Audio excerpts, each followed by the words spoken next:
So Renovation Season 7 is coming out on Thursday. So this is going to have changes to Gunslinger and Ninja. We're going to have more damage for our Gunslinger skills. So it looks like Shooting Rush, the damage is going up by 360%. Flash Launcher, the distance pushed back when using the skill has been removed. And an area of effect splash damage has been applied to the skill with a radius of 3.5 meters. Bullet Slide, no damage changes, but the delay after using the skill has been reduced.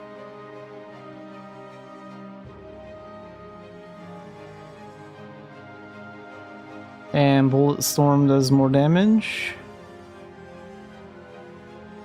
And the cooldown has been shortened from 15 seconds to 12 seconds at rank 1. And the attack interval per shot has slightly increased from 0.02 seconds to 0.04 seconds.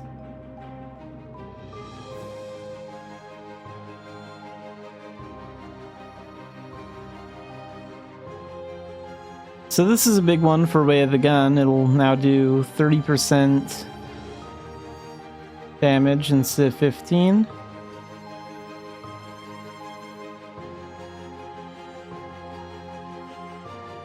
And the cooldown has been shortened from 180 seconds, so 3 minutes, to 120 seconds, so it's going to cool down a minute faster.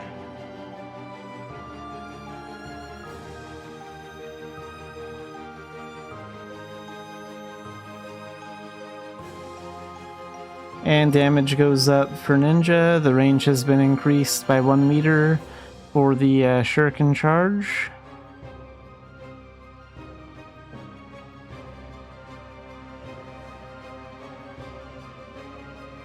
And the range for Kunai Storm has increased by 5 meters, so from 10 to 15.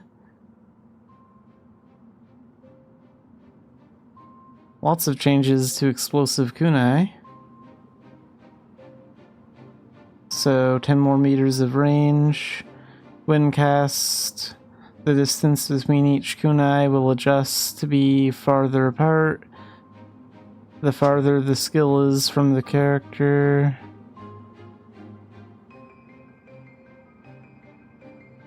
The explosive trigger range of kunai has been increased from 1 meter to 2 meters for rank 1. Changed so that the hit targets are no longer pushed out of position. The cooldown time has been reduced from 11 seconds to 6. The enemy stun duration has been reduced from 3 seconds to 2 seconds at rank 1. And the delay after using the skill has been reduced.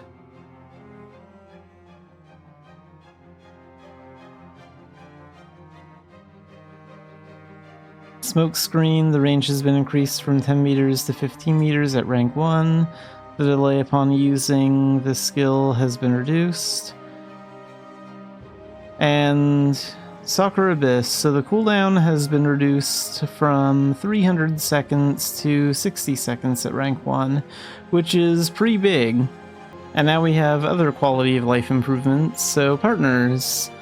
So several changes to partners have been made. Partner card purchases will now appear in your inventory as an in-game item. Using the card from the inventory will create a partner card on the character creation menu, and partner cards are tradable with other players. So this is a big one because it means partners are finally going to be tradable. You'll be able to buy or sell them for gold on the auction house.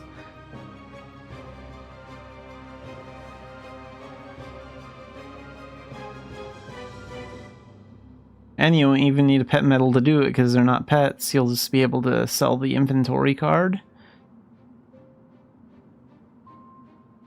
The partners and their mounts are now permanent items in the cash shop. So now you can get a partner anytime. That's also a big deal. We don't need to wait for sales anymore. I think there's no reason for them to be like a temporary purchase item. I think it's a good decision to make these available all the time. And also all their mounts are going to be available all the time now.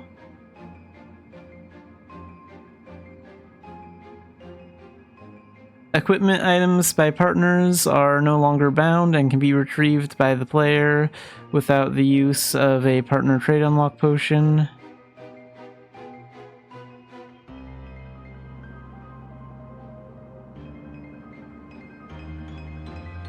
The gift function has been improved, so you can give your partners 5 extra gifts.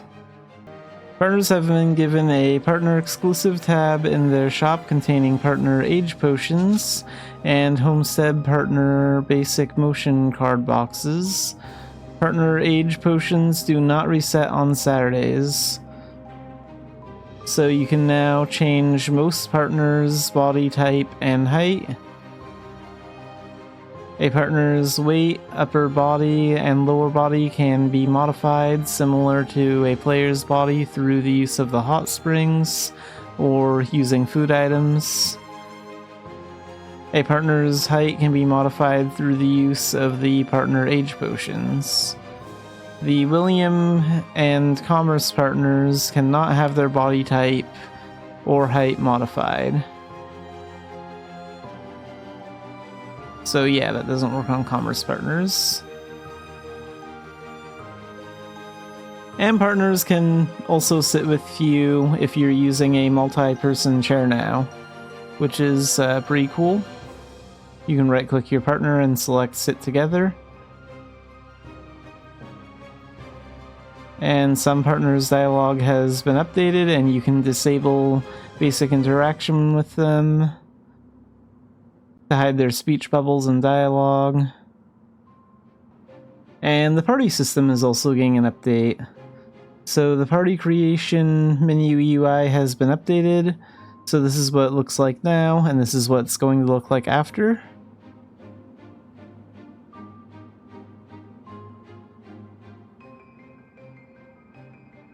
Regular parties and dungeon parties have been merged. The ability to restrict parties by skill level has been removed as a result. The maximum length of a party name has been increased to 50 characters. Leaving a party name blank will auto-populate with the character's name. So basically, if you create a party without naming it, it'll just be named after your character.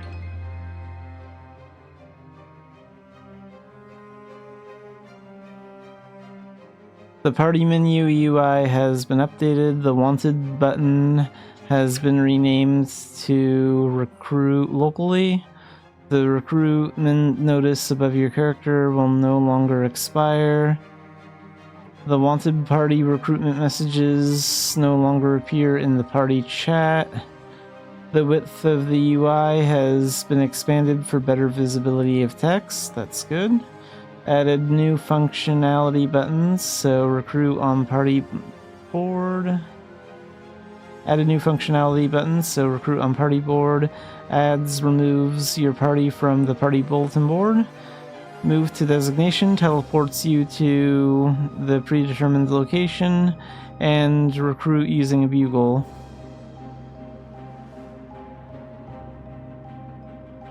And the party bulletin board has been updated as well, so all parties, regardless of objective, will be displayed as a default view. You can now search a party name directly. It looks like it is case sensitive though. The ability to move parties to a preset destination has been added. When creating a normal party, the following locations have been added as destinations to teleport to. So, Glen, Crombass, Tech-Duin missions, Magmel, Avalon Purification, and a bunch of other locations. So a 30-second cooldown has also been added to prevent teleport spamming. You can now right-click invite to join party. If not in a party, this will create the party and send an invite to the player.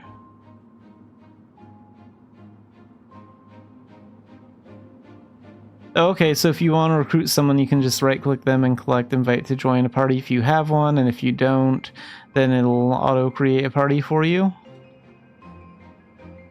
This option is available through the player friends list and guild list. This can be done across channels and maps. So, auction house changes. You can now preview hair dyes and chairs through the auction house. An all category has been added to the top of the category list. Categories can now be expanded and collapsed with a single click rather than a double click. The following items can now be sold and purchased in the auction house. So they added a few items that you couldn't sell in the auction house before.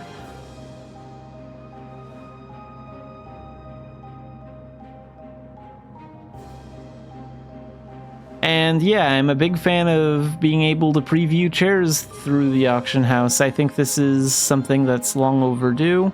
There are a lot of chair items that I would like to see my character using before I actually decide if I want to get it. So I think this is a good change. I don't think you'll be able to preview chairs in a personal shop. They're being sold in like a personal shop in Dumbarton, which is too bad, but this is a big change and it's going to be a big help. Because like the only way to really preview chairs right now is to just walk around a couple of different active channels and hope that you like see the chair that you're looking for if you want to get a closer look at it, or maybe check it out on the Mabinogi. So it's nice to just have like a preview button that we can click and see what our character looks like on it before we get it. Because you're not really going to get a lot of details about what a chair looks like just from seeing the small icon of it in the auction house.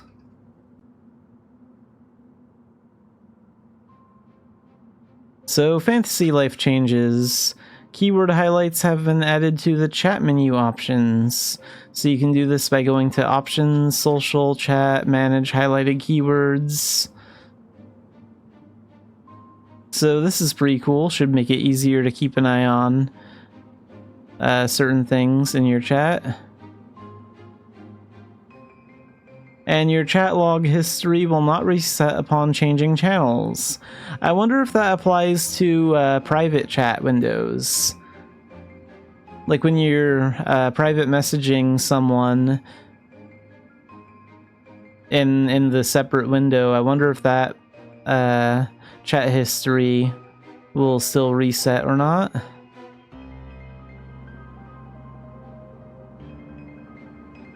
And the in-game cash shop has received an update. The window will now load directly in your Mabinogi client rather than as an external window. The specifications and security have been updated. Okay, I'll actually check this one out myself if I remember. Like, I'll take a look at that. I think that's great if they've updated the in-game cash shop. The in-game cash shop is currently so out of date that usually I just go to the main site and just go to the shop and buy everything here, like through a browser. But I think it's great that they're updating the in-game cash shop so you can have that option to do it in-game. That's a long overdue update. So a lot of changes. And we have some bug fixes too. So some dialogue stuff. Improvements to the pet parade action.